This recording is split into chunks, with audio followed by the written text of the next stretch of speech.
Baik.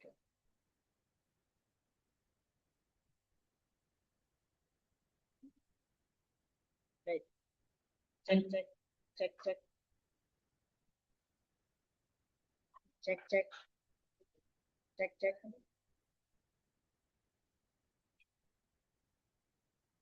cek, cek,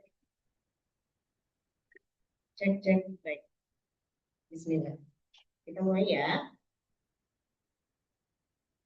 Apa yang ada di dalam pikiran Mbak-Mbak tentang Aisyah radhiyallahu anha?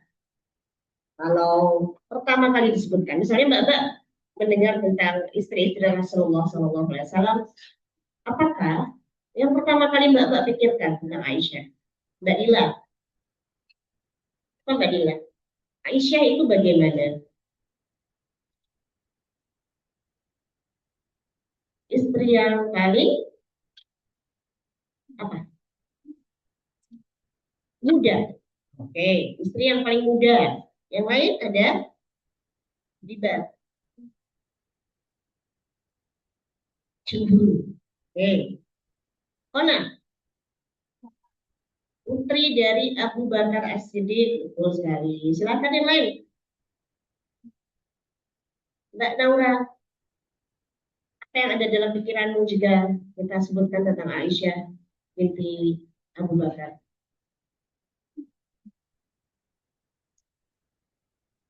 Gimana? Oke, riwayat hadis terbanyak berapa jumlahnya? Terbanyak dibandingkan siapa? Hmm, Oke, nanti kita lihat ya. Apakah betul Aisyah yang paling banyak?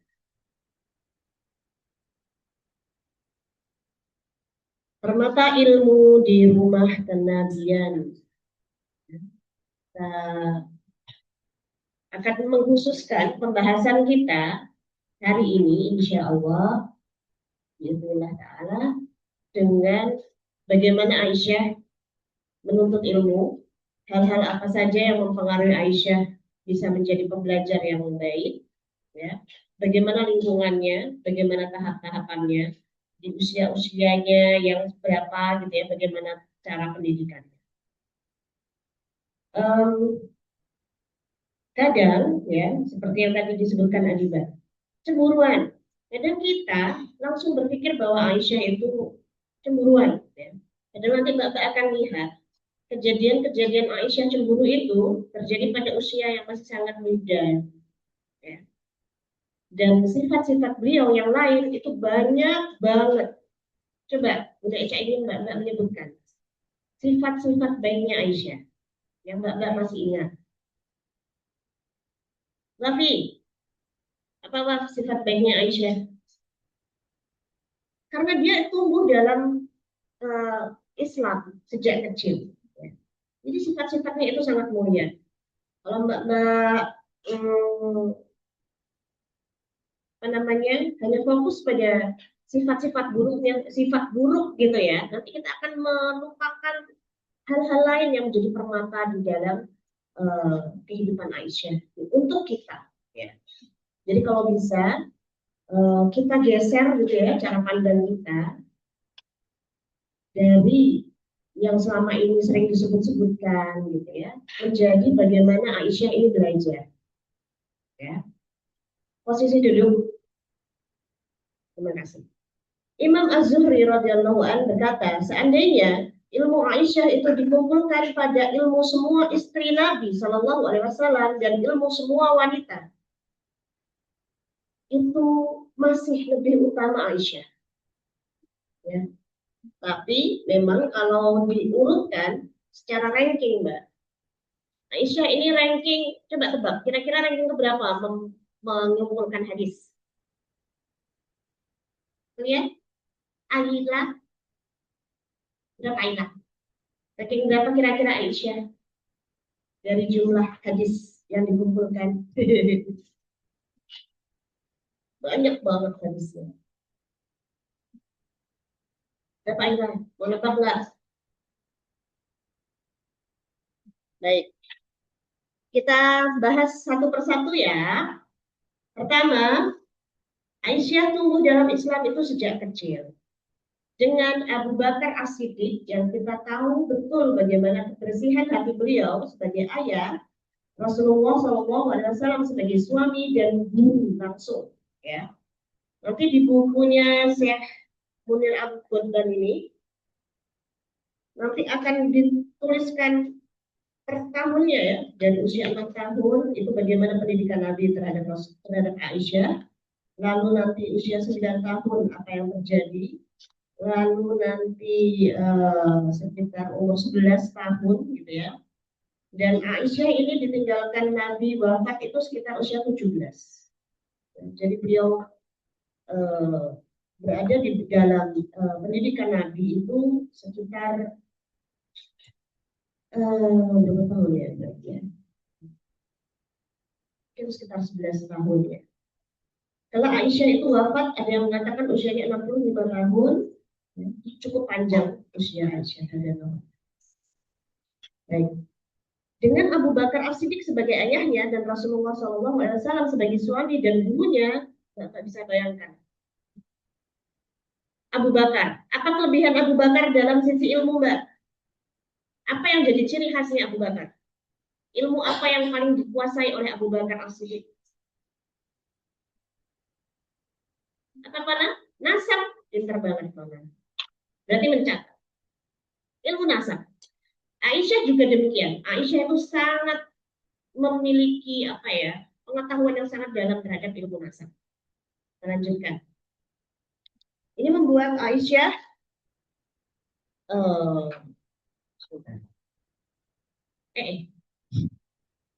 ini membuat Aisyah itu menjadikan sebentar ya. Memiliki kejernihan akidah, ketajaman akal, dan kematangan ruhiyah sejak usia muda. Jadi ini menjadi contoh untuk kita ya, bahwa pendidikan iman itu Mbak memang harus sejak kecil. Bunda Ece akan bacakan kisah ya apa yang terjadi saat Aisyah ini 6 tahun.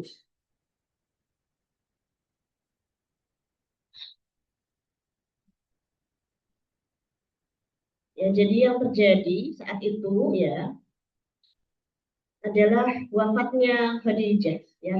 Jadi sesudah Khadijah radhiyallahu anha meninggal dunia, Rasulullah SAW sangat bersedih. Ya. Dan Allah Subhanahu wa taala mengutus malaikat Jibril ini dalam Tabaqat Al-Kubro karya Ibnu Sa'ad ya. Disebutkan bahwa Jibril mendatangi Rasulullah SAW membawa Aisyah. Aisyah itu dibawa oleh Jibril dalam sebuah ayunan. Seraya berkata, wahai Rasulullah, anak ini akan menghilangkan sebagian kesedihanmu. Dan sesungguhnya dalam dirinya akan engkau menemukan pengganti dari Khadijah. Ya, dan ini kelak akan diceritakan oleh Rasulullah kepada Aisyah.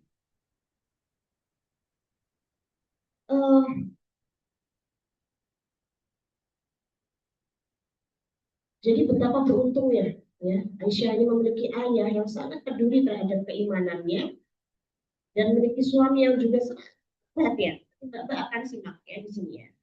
Bagaimana Rasulullah itu sayang banget sama Aisyah bahkan dari kecil karena memang sudah diberi petunjuk oleh Allah ya.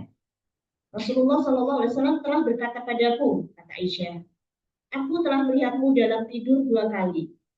Kamu didatangkan kepadamu dalam sebuah tirai dari sutra. Aku membukanya dan ternyata di situ ada Aisyah. Ya, Masya Allah. Rasulullah SAW melanjutkan ceritanya seraya berkata, kemudian dikatakan padaku, ini istrimu. Ya, Aisyah itu sudah ditegaskan dalam mimpi Rasulullah dan mimpi beliau itu adalah mimpi yang benar. Ya. Ini adalah istrimu. Maka Rasulullah SAW bersabda, maka aku pun berkata, ini ya yang Masya Allah dari Rasulullah SAW ya, jika ini memang dari Allah, niscaya dia akan menjadi kenyataan. Ya. Jadi meskipun bentuknya sudah mimpi yang benar, tapi Rasulullah tetap menyerahkan kepada Allah. Kalau memang itu dari Allah, maka ini akan jadi kenyataan. Dan Allah merealisasikan hal itu. Rasulullah SAW menikahi Aisyah kalau di tahun 8 ini ya, di usia 6 tahun. Untuk membimbing Aisyah. Rasulullah SAW sendiri pernah pergi ke rumah Abu Bakar. Siapa ibunya Aisyah? Mbak? Ummu Ummu Delimah, Ummu Ruman ya. Aku titipkan Aisyah ya, Ummu Ruman dengan segala kebaikan dan peliharalah dia untukku. Ya. Jadi keluarganya itu sudah menjadikan itu menjadi bagian dari perintah Allah. Jadi menjadi apa ya, kayak amanah ya oleh Rasulullah ya. Yang membuat Aisyah ini menjadi memiliki posisi di dalam keluarganya yang apa ya, yang istimewa gitu ya. Pernah Rasulullah SAW sendiri pada satu hari berkunjung ke rumah Abu Bakar. Jadi memang selalu menengok rumah Abu Bakar ya. Semenjak masuk Islam sampai hijrah ke Madinah. Dan kesungguhan Rasulullah dalam menjaga Aisyah dengan menitipkannya pada Ummu Ruman, ya, ini adalah sebuah hal yang kemudian buat Aisyah itu jadi percaya gitu sama Rasulullah. Ya. Memiliki rasa kepercayaan kepada Nabi Muhammad SAW. Jadi Rasulullah itu tampak sekali rasa penyayangnya, gitu ya, perhatiannya, kecintaannya pada Aisyah. Dan menimbulkan kebahagiaan sendiri diperhatikan. Mbak suka nggak sih kalau diperhatikan sama ayah? Dek gimana? Butuh apa? Bun, tolong jaga anakku besok dia jangan dimarahin. Atau misalnya ada om kita, misalnya datang ya. Oh, Masya Allah ini ponakanku ya, gitu ya. Tolong ya tante, aku titip belikan dia gamis yang bagus, ini uangnya misalnya. Oh, senang. Itu kan menimbulkan rasa ini ya, rasa senang gitu ya. Ya. Jadi inilah gambaran pertama hubungan antara Rasulullah SAW dengan um, Aisyah sebagai muridnya. Ya, ini sudah pendidikan dari sejak usia 6 tahun ini. Pernah juga Rasulullah SAW mendatangi mereka suatu hari, ya. Kemudian Aisyah sedang bersembunyi di balik pintu rumah. Mungkin Bunda Aisyah pernah cerita ya, dia sedang nangis di balik pintu, ya. Sedang sedih sekali di balik pintu. Mbak pernah lihat adik Mbak kalau habis dimarahin terus nangis di belakang pintu, gitu ya. Rasanya kan mereka tuh pengennya bersembunyi atau kabur gitu ya. Dia sedih lalu menangis di belakang pintu. Aisyah mengadukan perihal ibunya kepada Rasulullah. Rasulullah dimarahin ibuku. Ya. Kemudian menjelaskan bahwa ibunya telah mendiamkannya. Sebenarnya nggak diapa-apain sama ibunya, didiemin sama ibu. Bapak kan didiemin sama ibu. Rasanya gimana? Seru ya. Lebih menyeramkan dibandingkan diomelin. Maka berkaca-kacalah kedua mata Rasulullah SAW. Ya. Kemudian menemui Ummu Ruman dan berkata, wahai Ummu Ruman, tidakkah aku telah berpesan padamu untuk menjaganya untukku? Sesuai banget ya. Masya Allah. Lalu Ummu Ruman berkata, wahai Rasulullah, sesungguhnya dia itu sudah melakukan sesuatu yang di luar batas, ya, terhadap Abu Bakar. Sehingga Abu Bakar itu marah kepada kami. Kemudian Nabi Shallallahu Alaihi Wasallam bersabda, meskipun dia melakukannya, tak seharusnya engkau melakukan itu.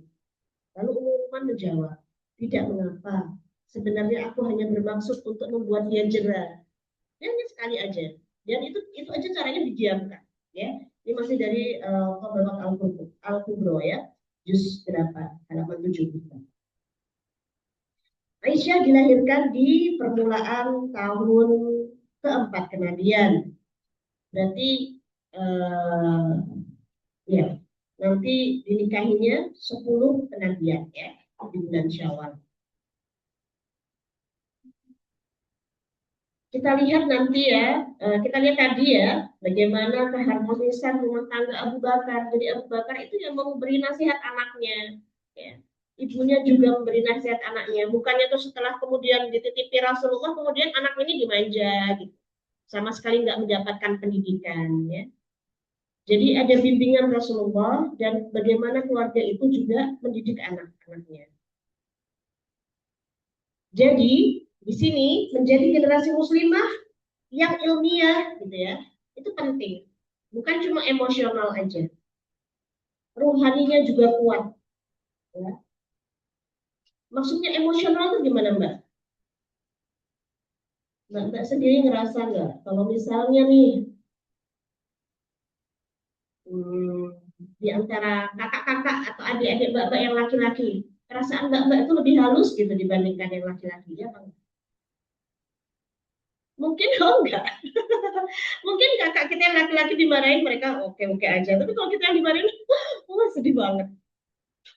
Padahal dimarahinnya sama. Karena memang wanita itu ada sisi-sisi emosionalnya yang lebih kuat, ya. Maka kita harus mengimbanginya ya dengan hal-hal yang baik, bukan hanya emosional saja. Baik.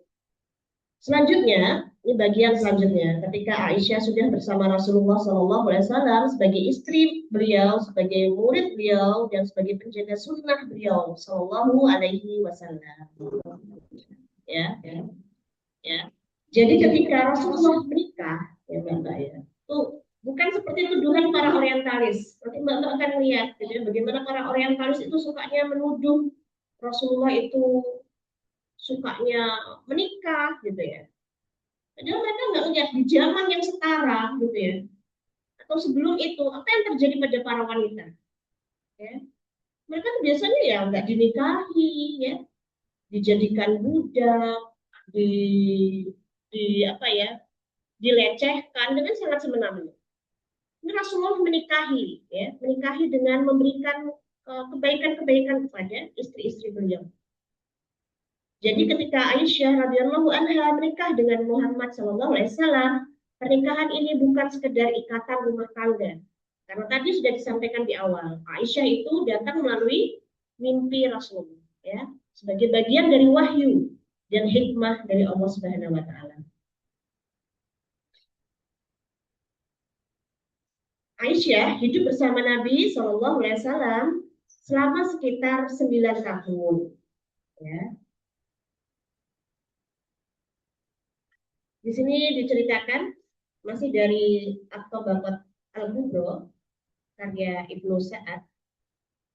Aisyah radhiyallahu anha berkata, Rasulullah Shallallahu Alaihi Wasallam telah menikahiku pada saat aku masih suka bermain dengan orang-orang di sekitarku. Aku tuh tidak tahu gitu ya, bahwa Rasulullah itu sudah menikahiku sampai suatu ketika ibu memingitku di rumah agar jangan keluar. Sampai timbul pemahaman, didengarkan. Bagaimana ibunya itu enggak terus udah ya menikah ya, pokoknya gitu enggak. Tapi dipingit dulu lalu diberi pemahaman dulu. Diberikan pengertian ya, apa bahwa ternyata dia sudah menikah, bahwa Aisyah ini sudah menikah dengan Rasulullah SAW. Ya. Remaja putri yang lain juga masih suka bermain ya, dan Aisyah pun demikian. Maka ia pun menunggu kesempatan untuk bisa keluar rumah untuk bermain bersama teman-temannya di jalan. Ya. Tapi ternyata di fase ini dia sudah punya kecerdasan ya. Aisyah itu sudah dipersiapkan untuk bertanggung jawab pada urusan rumah tangga sejak usia berapa? Tadi 6 tahun. Mbak mungkin lihat anak-anak pramuka. Adik-adik kita yang usianya 6 tahun misalnya. Dek, sini dek. Tolong ya dek menyapu misalnya. Kita ngasih dia tugas-tugas rumah tangga atau tanggung jawab gitu. Kira-kira gimana? Sudah bisa tuh anak-anak sekarang kayak gitu? Apa Mbak? Lagi kita main rumah-rumah ya. Tapi di sini dia tidak demikian ya. Sesungguhnya Aisyah melihat perhatian Rasulullah SAW ya di saat itu dan sudah sangat peka terhadap perhatian Rasulullah. Jadi Aisyah ini memang kecerdasannya itu pintar banget kan. Jadi kecerdasannya bukan hanya dalam urusan keilmuan, tapi juga kepekaannya. Nanti Mbak akan lihat bagaimana Aisyah itu peka sekali ketika Rasulullah itu akan wafat. Itu kepekaannya itu Masya Allah. Bunda Aisyah juga baru menemukannya saat. Jadi Aisyah itu saat Rasulullah wafat itu uh, melihat ada salah seorang kakaknya apa ya Abdullah ya bin Abu Bakar kalau nggak salah lewat membawa pelepah kurma yang masih agak basah. Dan Rasulullah tuh kayak ngode aja gitu, cuma mengode karena sudah lemah ya, Rasulullah sudah sangat lemah. Rasulullah tuh pengen siwak. Kalau di tafsir di kisah yang Bunda Eca baca itu bukan bentuknya bukan siwak, tetapi itu tadi apa kayak pelepah kurma yang masih basah ya. Terus kemudian Rasulullah seperti menunjukkan keinginannya untuk memiliki apa pelepahnya itu. Kemudian sama Aisyah langsung bangun ya itu di saat Rasulullah tidak akan wafat ya. Aisyah bangun ya karena merasa Rasulullah menginginkan hal itu. Aisyah bangun kemudian Aisyah menggigiti ya apa namanya bagian daun itu gitu, agar kemudian Rasulullah bisa bersiwak dengannya.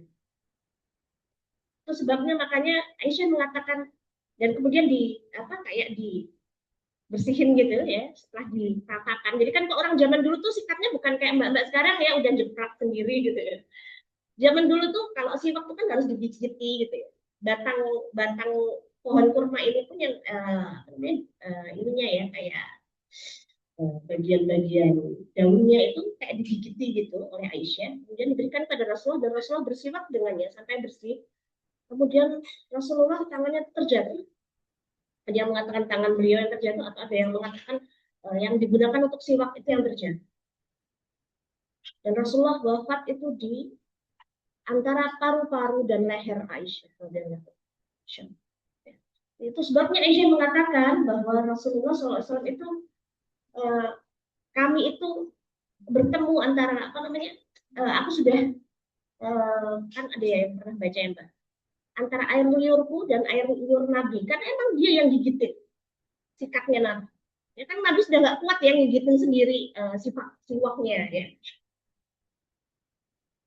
jadi di giliran hari Rasulullah berada di rumah Aisyah itulah Rasulullah jadi kita melihat bahwa Aisyah itu sangat Aisyah juga peka banget Rasulullah tuh nggak suka itu ketika gimana ya atau begitu pula sebaiknya ya, Rasulullah juga sangat peka terhadap Aisyah maka dari itu kata Aisyah itu juga memiliki kepekaan yang sangat tinggi cerdas tuh kita lanjutkan jadi Aisyah itu menjadi bukti nyata akhlak Rasulullah Shallallahu Alaihi Wasallam di rumah ya. Kita akan menemukan nanti banyak sekali hadis-hadis yang terkait dengan Aisyah banyak ya silakan dicatat ya.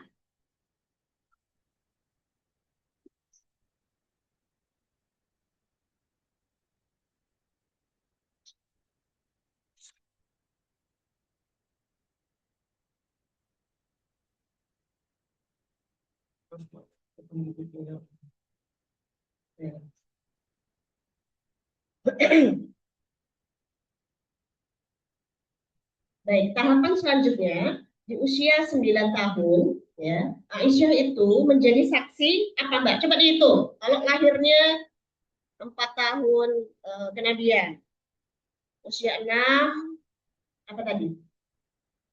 Dinikahi. Kalau 9 tahun, berarti peristiwa apa yang sedang terjadi? Di timeline itu 4 kenabian lahir ditambah 6 berarti 10. Terus ditambah 3. Saat apa ini? Persiapan apa ini yang sedang dilakukan oleh Rasulullah SAW? Hijrah. Jadi Abu Bakar telah menetapkan dirinya untuk menemani Rasulullah SAW dan benar-benar telah menyertainya dalam 2 perjalanan. Ya. Aisyah berkata, ketika kami sedang duduk di rumah Abu Bakar di siang hari, ada seseorang yang berkata kepada Abu Bakar, itu adalah Rasulullah. Ya. Abu Bakar masih agak ragu kok Rasulullah datang siang-siang. Ya. Ibu dan bapakku menjadi tebusannya. Demi Allah, dia tidak pernah datang pada saat-saat seperti ini kecuali ada perintah dari Allah. Loh, bapaknya aja sepeka itu loh. bapaknya itu peka sekali. Abu Bakar itu orang terpeka. Bapak pasti ingat bagaimana Abu Bakar itu ketika yang lainnya mendengar ayat tentang apa ya, yang mana itu ya, yang ayat kemenangan ya, yang Abu Bakar nangis sendiri itu, surah apa itu ya Mbak? Hah? Oh ya, yang lainnya sudah senang gitu, ah itu tanda kemenangan kita. Tapi sebenarnya itu Abu Bakar udah nangis sendiri. Kenapa dia menangis? Karena Abu Bakar sadar bahwa itu adalah tanda-tanda perpisahannya dengan Rasulullah SAW. Tapi kelak ketika Rasulullah betul-betul wafat, dia justru yang paling tenang. Yang lainnya marah-marah, yang lainnya nggak bisa menerima. Dia sudah bisa mengatasi itu semua. Masya Allah. Ya. Rasulullah SAW datang meminta izin pada Abu Bakar untuk masuk. Ya. Kemudian masuklah mereka. Suruhlah keluar orang-orang yang ada di sekelilingmu, kata Rasulullah SAW. Berarti ini ada sesuatu yang rahasia banget, penting banget, dan hanya boleh diketahui oleh Abu Bakar. Abu Bakar menjawab, mereka ini keluargamu. Jika engkau menganggapku ayah dari Rasulullah, maka Rasulullah bersabda, sesungguhnya saya benar-benar telah diberi izin oleh Allah untuk hijrah.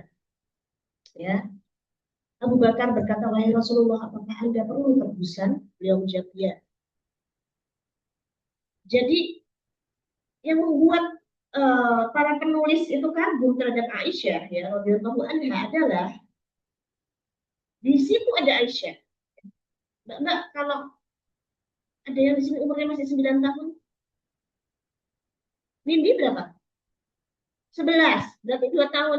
Umur 9 itu siapa ya kira-kira ya? Anak Aktif. Siapa ya Aktif? Uh, Arsila itu 9. Oke. Misalnya kita punya rahasia besar banget. Boleh nggak adik kita yang kecil itu dengar? Boleh nggak? Hasna misalnya. Aku mau kasih tahu rahasia sama misalnya Mbak Aisyah sama temennya lagi ngobrol rahasia. Ada Hasna situ boleh?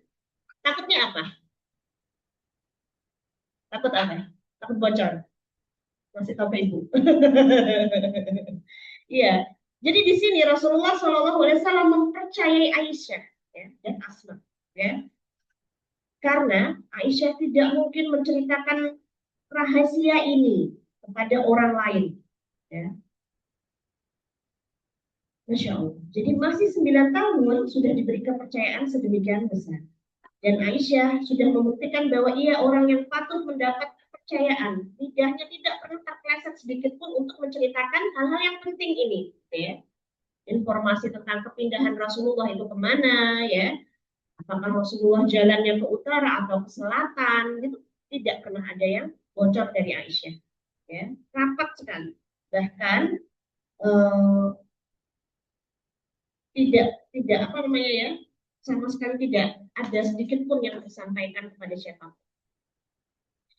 Baik. Aisyah juga paling mengetahui ibadah malam Rasulullah Shallallahu Alaihi Wasallam, bagaimana muamalah keluarga beliau, adab suami istrinya Rasulullah. Mbak akan bisa baca ya, bagaimana Aisyah itu lembut, siapa Rasulullah itu lembut sekali. Dan ini juga membuat Aisyah itu jadi lembut, ya, sangat baik. Ada kisah yang agak lucu ya. Jadi pernah Rasulullah dan Aisyah ini ada sedikit uh, ya masalah yang harus dipecahkan oleh penengah gitu.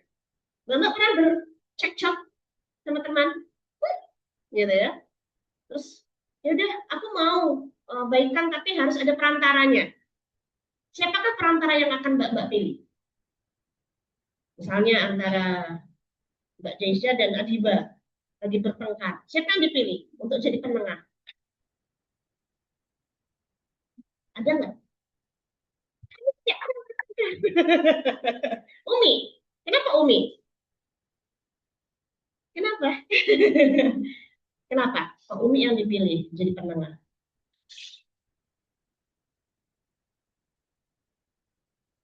Umi baik. Nah, suatu ketika karena ada sedikit masalah antara Aisyah dan Rasulullah SAW, Rasulullah menawarkan, kamu ingin siapa jadi perantara kita untuk membicarakan masalah ini? Apakah Umar? Oh, nggak mau. Tidak mau dia. Galak gitu kali ya, mungkin ya dalam pikirannya Aisyah.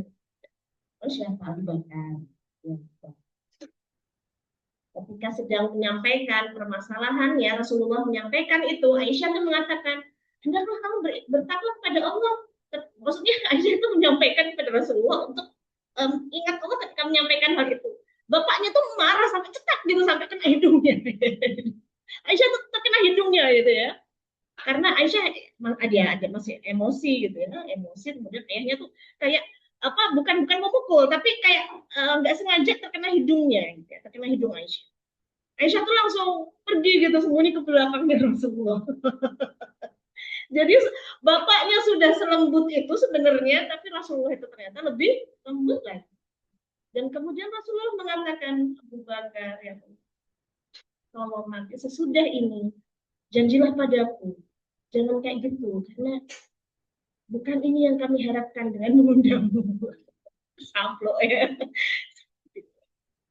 Tapi banyak ayahnya sendiri. Ya Rasulullah itu selembut itu, gitu. Ya, jadi itu menjadi apa ya? Uh, Kesaksian Aisyah itu menjadi sesuatu yang sangat penting. Ya. Ada yang mengatakan kalau seorang itu baik di luar, tapi kemudian dia nggak baik di dalam rumah. Ya kayak ibu-ibu ya. Di dalam, kalau kata anak saya, Bunda di luar itu kayak kucing, di dalam kayak harimau. Itu berarti memang banyak yang harus diperbaiki. Ya. Tapi kalau untuk Rasulullah SAW, Masya Allah, adab beliau itu sangat penting ya, kita telisik dari hadis-hadis Aisyah radhiyallahu anha. Kemudian Aisyah juga menjadi saksi bagaimana turunnya wahyu dalam kondisi domestik, maksudnya dalam kondisi kerumah tanggaan ya. Jadi dari sinilah lahir kontribusi terbesar Aisyah dalam Islam ya, sebagai sumber ilmunya umat ya. Karena Aisyah radhiyallahu anha yang sangat sering ya, menjadi dan ini Mbak, sebentar ini dia. Salah satu hal yang menjadi awal mulanya ya Aisyah itu, Rasulullah itu sadar bahwa Aisyah ini sangat jenius gitu ya, adalah kisah ketika Aisyah itu menengok ayahnya yang sakit.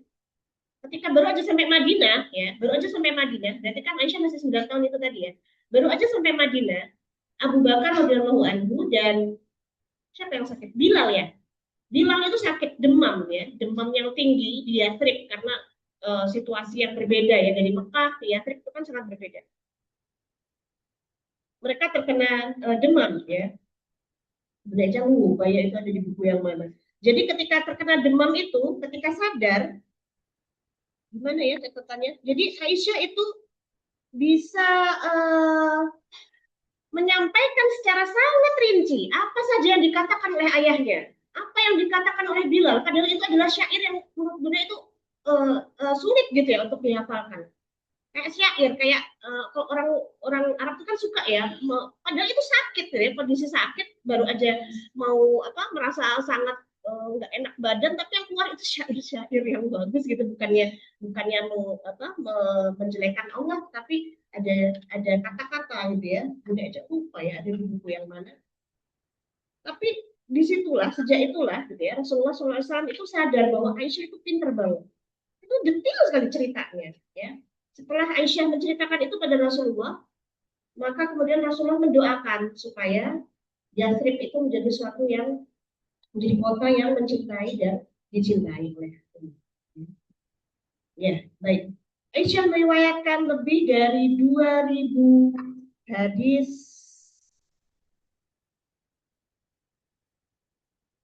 Abu Hurairah 5.394 hadis.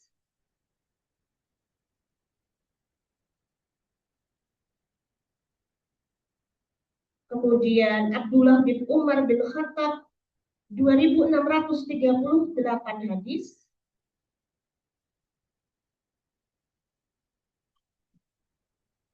Aisyah sekitar 2.210 hadis. Oh, berarti dia ranking 3 ya. Lalu Ibnu Abbas 1.660 hadis, menyusul Jabir bin Abdullah Al-Ansori meriwayatkan 1.540 hadis. Lalu Abu Sa'id Al-Khudri 1.170 hadis ya. Nanti dari Aisyah sendiri nanti akan ada murid-murid ya yang melanjutkan hadis-hadis Aisyah. Yang paling banyak itu Ad-Dhahabi kalau nggak salah. Sekitar 1.000 hadis atau berapa itu. Jadi boleh Eca cari nanti. Baik.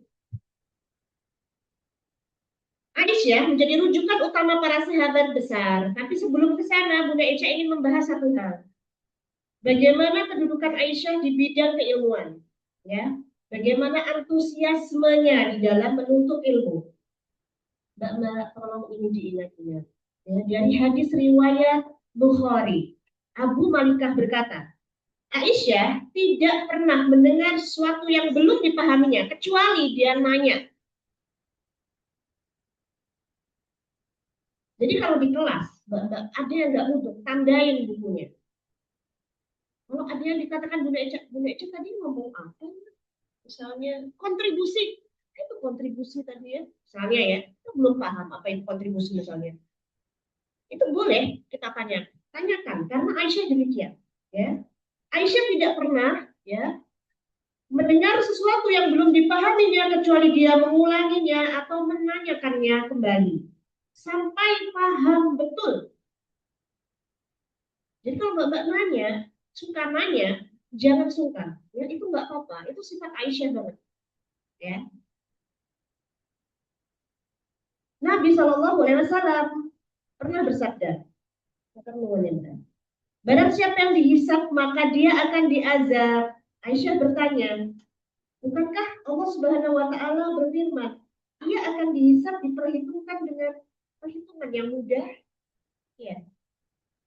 Kalau dihisap nanti diazab, berarti nanti yang dihisap tapi mudah itu gimana? Gitu. Aisyah bertanya demikian.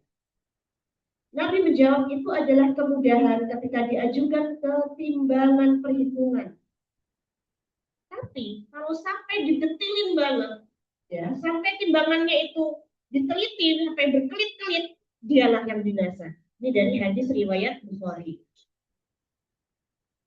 Pernah juga Aisyah bertanya ya tentang sesuatu pada Rasulullah SAW.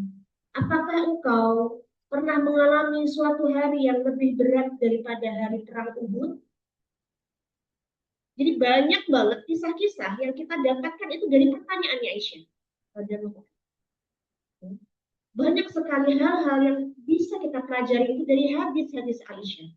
Nanti di buku yang satu itu ya benar-benar banyak banget. Setiap kali buka Aisyah radhiyallahu anha berkata, aku mendengar Rasulullah SAW itu banyak banget ya di buku yang satunya lagi udah aja nggak tahu apa ya. Jadi Aisyah itu pinter banget ya dan selalu bertanya, suka bertanya. Lalu Nabi menjawab dia, yaitu apa yang aku temukan dari kaummu. Dan apa yang paling berat aku temukan dari mereka adalah pada hari Aqabah. Ketika aku mengenalkan diriku pada Ibnu Abdi yang lain bin Abdi Bulal. Dia tidak menyambutku seperti yang aku inginkan. Gimana ini? Nah, akhirnya aku pergi dengan perasaan yang sedih sekali, tidak sadar kemana arah yang dituju. Ini ya, ini perkataan Aisyah. Ya. Dia sampai ingat segitunya gitu ya. Ternyata aku sudah sampai di suatu daerah bernama Kornu As-Sa'alik yang berjarak tempuh 1 hari 1 malam dari Mekah. Lalu aku mengangkat kepalaku ke atas ke arah langit. Ternyata ada segumpal awan yang menaungiku. Ketika aku perhatikan dengan cermat, ternyata di dalam awan itu ada Jibril yang memanggilku secara seraya berkata, sesungguhnya Allah telah mendengar ucapan kaummu dan jawaban mereka terhadapku. Allah telah mengutus malaikat penunggu gunung kepadamu untuk apa? untuk kamu perintahkan apa saja yang kamu inginkan terhadap mereka. Ini dari hadis Aisyah. Ya, sampai sedetil itu. Coba ulangi, Mbak. Kan tadi dikatakan oleh Aisyah tadi, oleh Rasulullah tadi apa coba?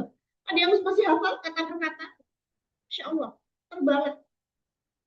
Kemudian, tak lama kemudian, malaikat penunggu gunung memanggil-manggilku. Jadi ketika Rasulullah sedang sedih itu, malaikat gunung memanggil-manggilku dan mengucapkan salam kepada aku lalu berkata, wahai Muhammad, apa yang kau inginkan? Apakah engkau menginginkan supaya aku menjepitkan kedua gunung itu terhadap mereka? Nabi Shallallahu Alaihi Wasallam menjawab, jangan.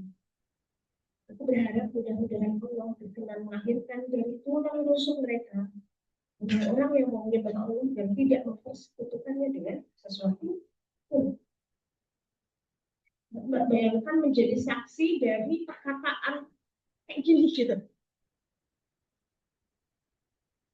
Bagaimana kita nggak jatuh cinta pada Nabi? Perkataan yang demikian. Dengan sabda beliau yang demikian. Sudah dikasih kesempatan. Kalau mau dijepitkan, mau diapain aja itu di antara dua gunung itu.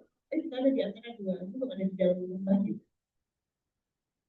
Tinggal bilang aja ya Rasul. Rasulullah menceritakan ini pada Aisyah, ya, dari hadis riwayat Bukhari dan Muslim. Insya Allah. Coba bayangkan ya, menjadi istri Rasulullah dan kemudian memiliki kayak kaset di kepalanya untuk gitu terus gitu ya. Gitu kayak HP itu langsung terekam gitu ya. Kemudian nanti diputar lagi ketika ada orang tanya tet gitu ya, ada yang tanya ya umur mukminin gitu. Langsung dipencet. File nomor 2003. Langsung hafal.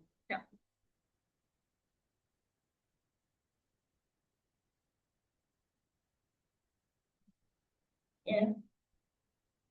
Jadi Aisyah itu juga sangat pintar di dalam sastra, ya, sastra pintar. Nanti di akhir-akhir hayat Rasulullah itu Aisyah itu juga pintar pengobatan, ya, karena kebutuhannya. Ya.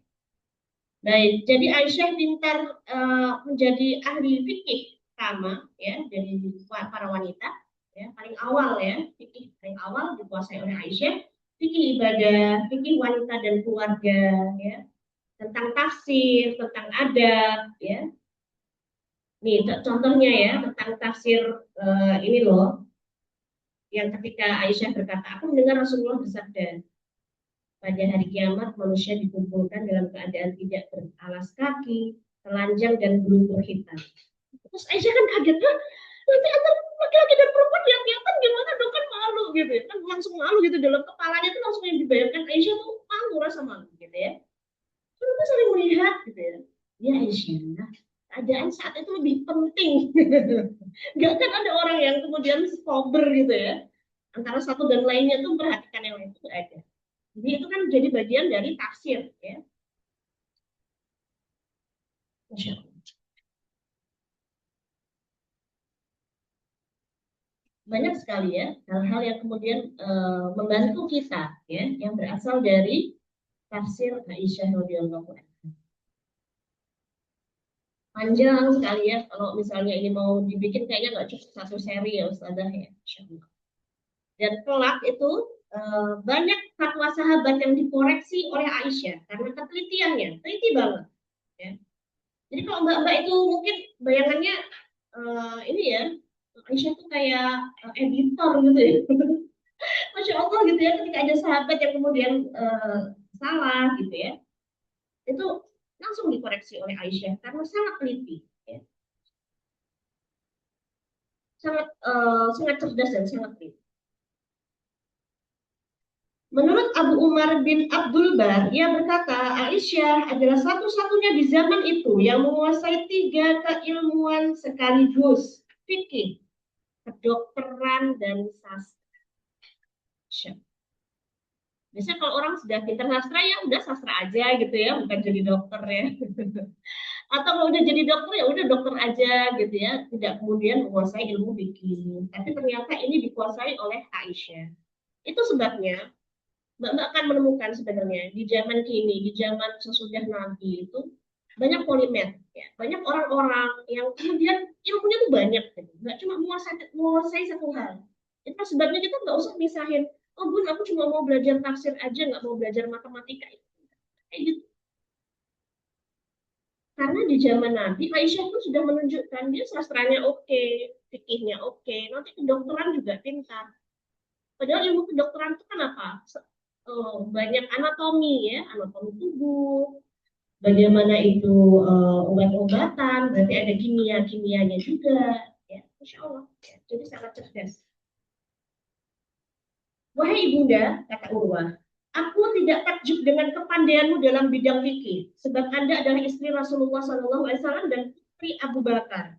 Aku juga tidak heran pengetahuanmu dalam bidang sastra dan sejarah manusia karena kau adalah putri Abu Bakar, salah seorang paling pandai. Tapi aku sangat takjub dengan pengetahuanmu dalam bidang kedokteran. Dari mana itu engkau dapatkan? Aisyah menepuk pundaknya. Ini Urwah siapa berarti ya? Urwah bin Zubair. Oh, putranya Zubair.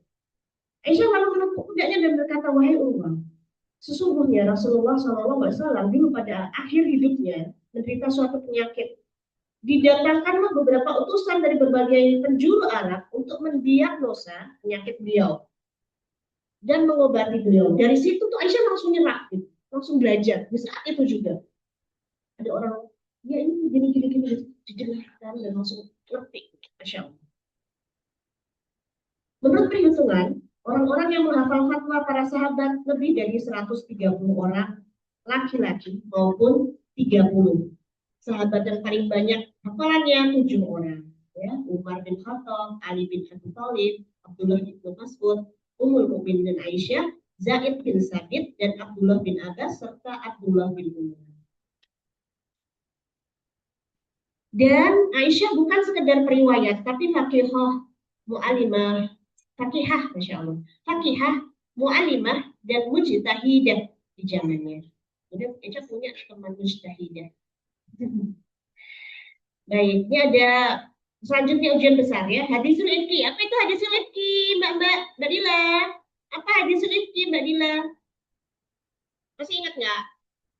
Nah, ini yang baru hadisul ifki siapa yang belum ya? Pasti enggak ya kan? Mbak Nina. Hadisul ifki apa Mbak Nina?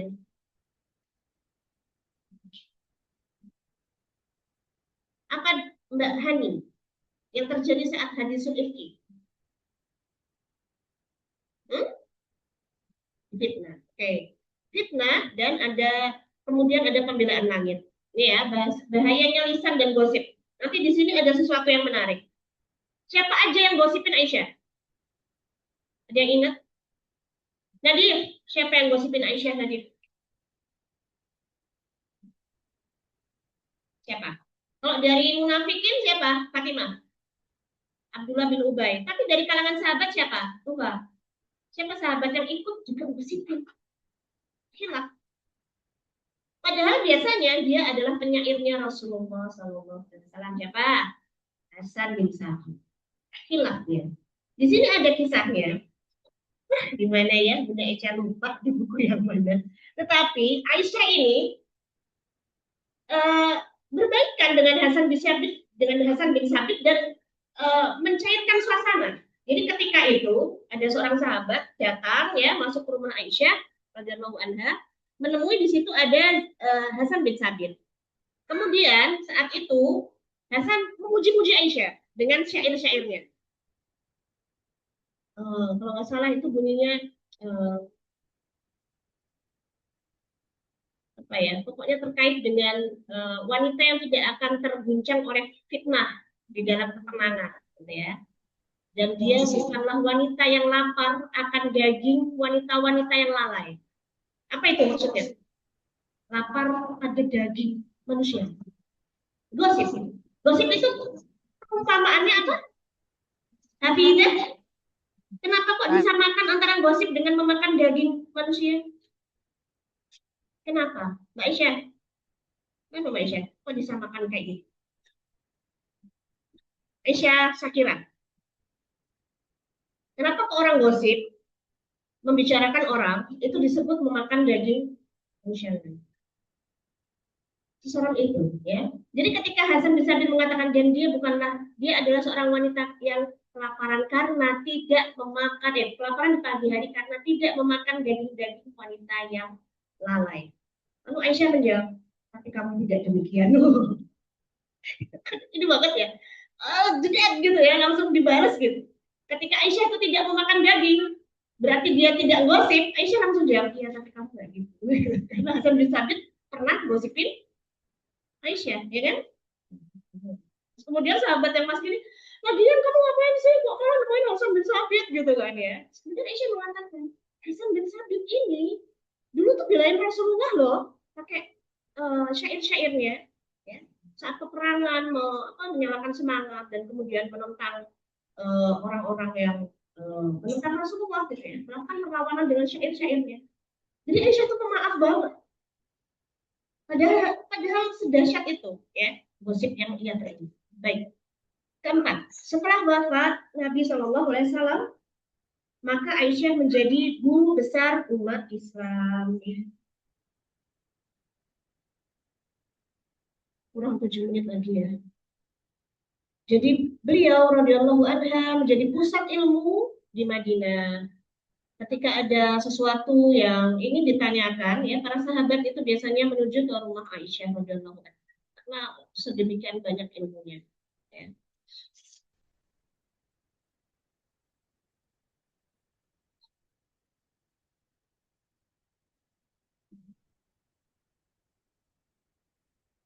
Ya.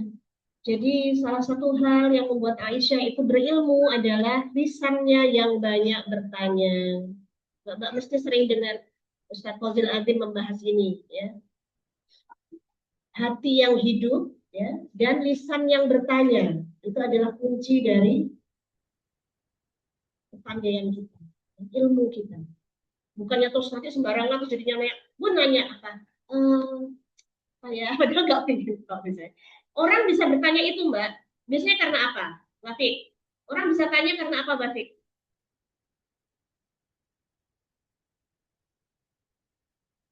Orang kok bisa sampai bertanya terhadap sesuatu itu misalnya karena apa? Karena sudah baca, karena menyimak, karena mendengarkan, karena punya rasa butuh terhadap ilmu. Itu biasanya orang akan bertanya. Jadi setelah ini Bunda Eca sangat berharap Mbak bertanya, tapi jangan yang susah-susah ya. Ya, jadi beliau akan menjadi tempat bertanya para sahabat dan tabiin. Dan beliau menjalankan sunnah Nabi di rumah. Ya. Beliau memahami masalah keluarga dan perempuan, fikih ibadah yang detail ya. Dan rumah Aisyah menjadi madrasah yang terbuka bagi umat. Baik, ini kesimpulannya ya. Silahkan dicatat. Bisa jadi ulang-ulangan dan enggak sih. Untuk kita aja ya, untuk diri kita. Karena kita belum kayak Aisyah yang bisa menghafalkan tanpa menulis ya. Kita catat ya, kita ikat dengan pena, dicatat gitu. Nanti dikumpulkan, tidak ikat cek. Enggak, catat aja.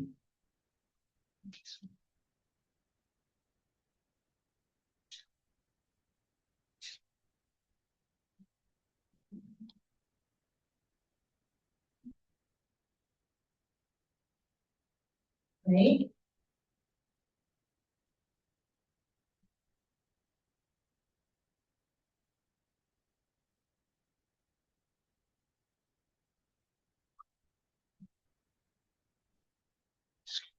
ada yang mau ditanyakan? Kita kembalikan kepada pembawa acara ya.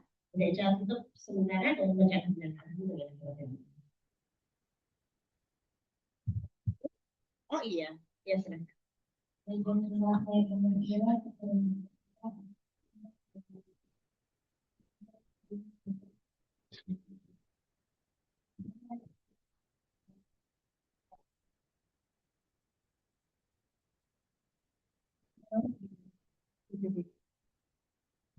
Silakan, boleh.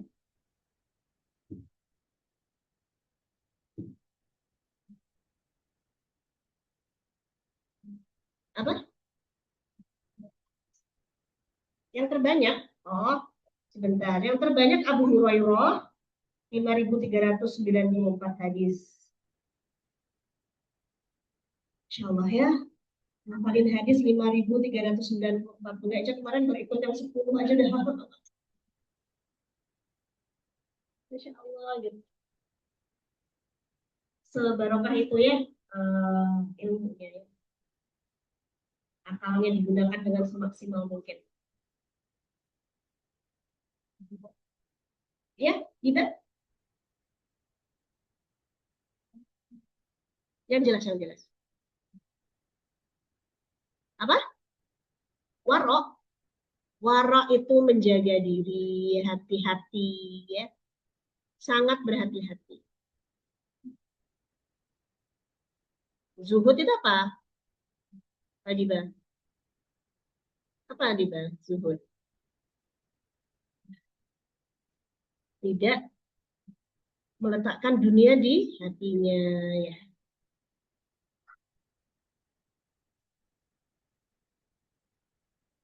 Ya, jadi kalau Mbak baca Al-Muhaditsah, nanti Mbak akan lihat ya bahwa wanita itu di dalam Islam juga menjadi pilar kemuliaan ya. Wanita itu bisa menjadi pusat ilmu ya tanpa kehilangan kehormatannya. Jadi zaman dulu itu Mbak, umur mukminin itu kalau di buku kebebasan wanita ya, umur mukminin itu kenapa dihijab ya sampai harus tertutup gitu ya. Nanti untuk kalangan wanita muslimah biasa itu tampak wajahnya dan yang boleh kelihatan rambutnya itu siapa? Budak. Ya. Jadi kebalikannya sekarang yang kayaknya oh yang rambutnya digerai-gerai itu malah yang sekarang tuh jadi perhatian orang ya. Padahal zaman dulu itu justru kalangan budak. Ya. Semakin dibuka itu kalau alam besar ya itu ada di buku kebebasan wanita. Nah, cek lagi. Ada lagi pertanyaan? Fatimah? Ya.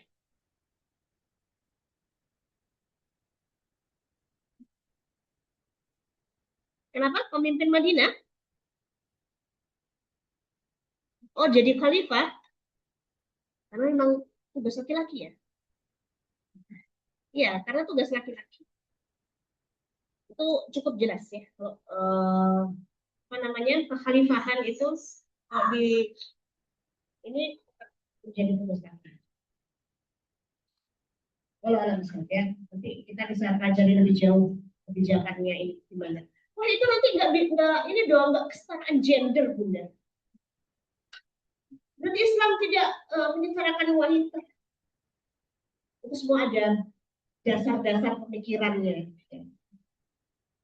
Mbak-mbak yang sudah mengalami yang sudah balik siapa? Kalau mau datang bulan, emosian nggak? Kadang mbak-mbak habis sudah melewatinya terus mbak-mbak mikir, aku kenapa ya kemarin kok sampai kayak gitu judesnya gitu? Kayak gitu nggak? Oh, aku bisa mikir gitu ya waktu itu ya, aku bisa jahat gitu sama temanku yang itu misalnya, atau aku kok bisa mengatakan kayak gitu?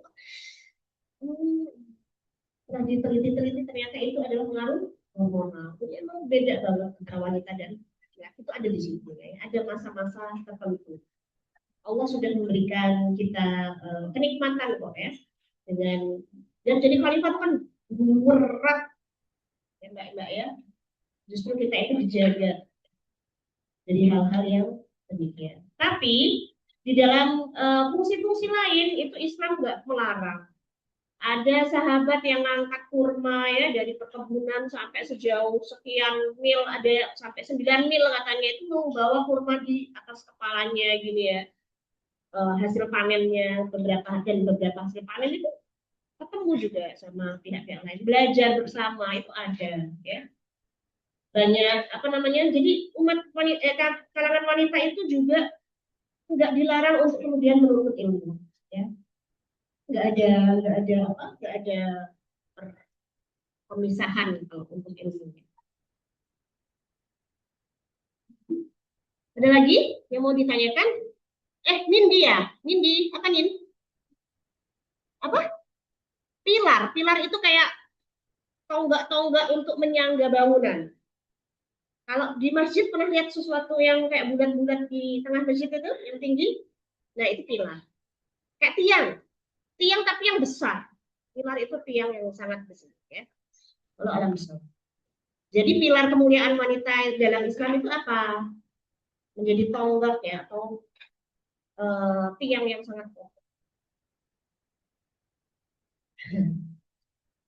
Ini ada yang sedikit ya, ada kisah bagaimana Aisyah itu kalau mengkritisi fikih ya dari para sahabat. Jadi Ubaidillah bin Umair berkata, Aisyah mendengar bahwa Abdullah bin Amru memerintahkan kaum wanita itu menguraikan rambutnya kalau mandi.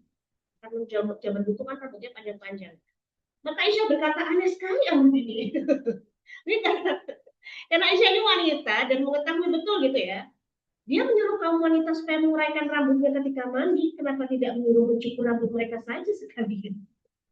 Jadi kenapa demikian? Karena Aisyah pernah kayak gitu, rambutnya nggak dilepas waktu mandi dan Rasulullah diemin aja, nggak terus diurai gitu. Ya. Dan itu kan yang tahu cuma bisa tahu kayak gitu kan pasti hanya istrinya. Ya. Dan aku tidak menyiram kepalaku lebih dari 3 kali siram. Ya, jadi kalau misalnya mbak mandi janabah itu 3 kali saja cukup. Ya nggak tuh. Kalau alam Islam ini demikian. Kalau dari hadis riwayat Muslim dari kitab haid ya, bab hukum rambut wanita yang dipintal sampai segitu. Ya kita doakan ya Aisyah radhiyallahu anha supaya mendapatkan pahala dari ilmu-ilmu yang kita teguh sampai sekarang. Kesegaran ilmu Aisyah radhiyallahu anha yang masih bisa kita terima. Semoga Allah merahmati Aisyah radhiyallahu anha dengan kebaikan dan kebaikan. Mungkin cukup itu ya. Udah jauh tutup dengan bacaan dulu mengenai lainnya sedikit. Itu sudah.